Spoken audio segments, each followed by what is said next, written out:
Keto Nana, Cravings, 5-month Ketoversary, and General Ramblings.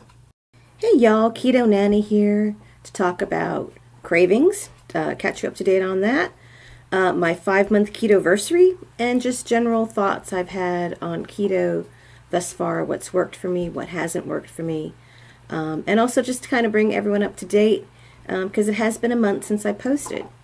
So first of all, cravings. My biggest craving, as I've mentioned in both my craving episodes, is that sweetened tea.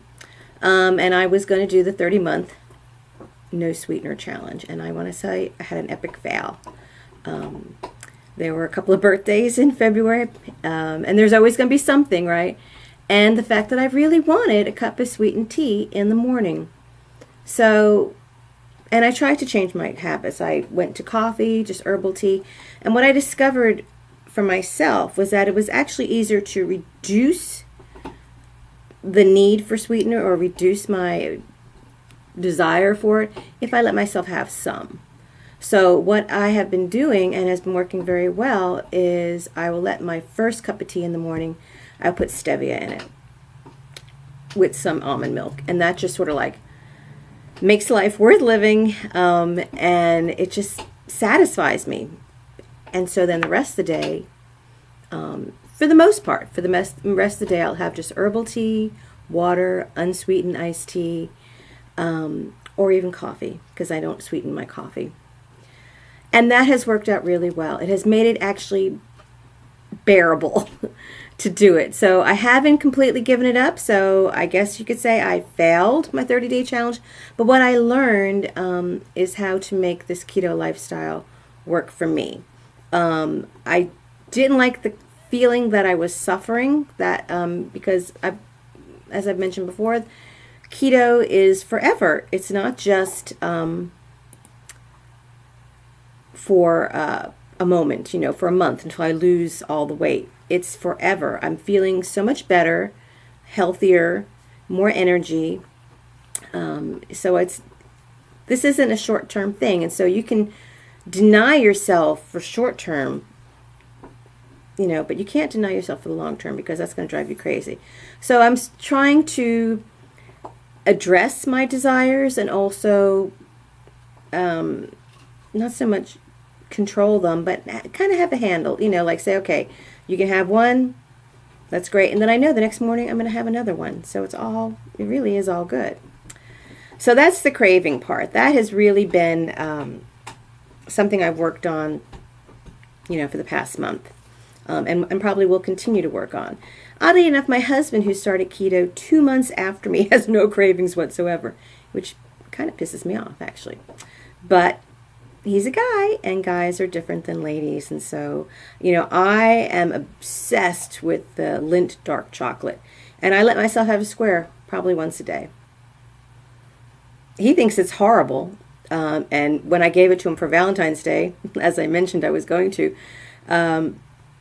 he was not pleased with chocolate, and so I got it. So honestly, that was probably a good thing. So I might actually be giving him that chocolate quite often, because it just comes right back to me anyway. So he has not had any cravings. In fact, when we go to restaurants, he's the first one who will say, "Don't bring any bread out. Take the croutons off our salads," that kind of thing.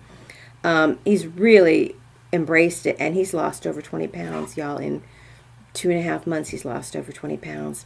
I have stopped weighing myself. So here comes sort of the general rambling part of it. Things I have stopped doing. I have stopped weighing myself. I've stopped measuring blood sugar, blood ketones, urine ketones. I don't measure any of that crap anymore. I'm really going by how my clothes fit me. So I'm about on my 5-month Ketoversary. That will be next week. And I'm down to pant sizes. And I will share a picture of what I look like at my heaviest when I went on a trip to Africa.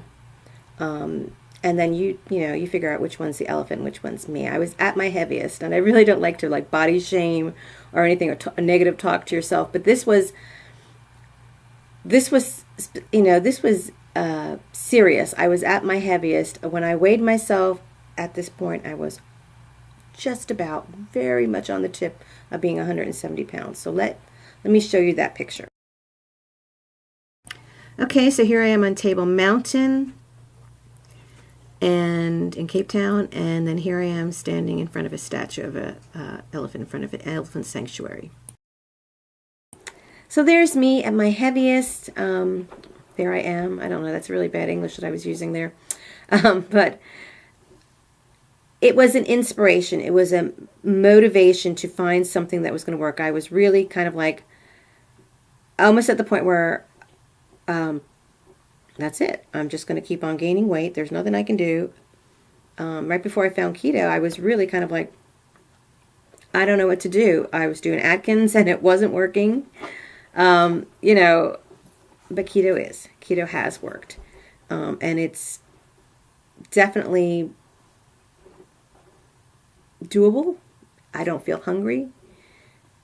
My husband's doing it. My daughter, my son-in-law, they're all losing weight. They're all very pleased with their progress, and I'm very pleased with their progress.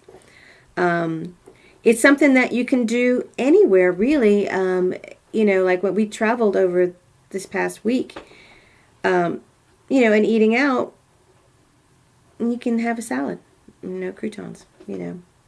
You can have steak and vegetables. You know, you can order a hamburger and just take the bun off. Omelets or eggs, you know, there's just with bacon, you know, or a sausage. There's really, you know, traveling is, you can do keto easy. It's actually a very easy, it's actually much easier than, say, like gluten-free, where you're still trying to have breads and other things, where you have to just wonder what all the ingredients are or pack a whole bunch of stuff with you. In keto, it's like, I just don't have it. End of story. It's not a problem, you know. So I'm finding this very doable, very maintainable. You know, this is long-term. I'm very excited to see where I'm at, you know, on my 6-month Ketoversary. So until then, be kind to yourself, take care of yourself, and keto on. You can do it.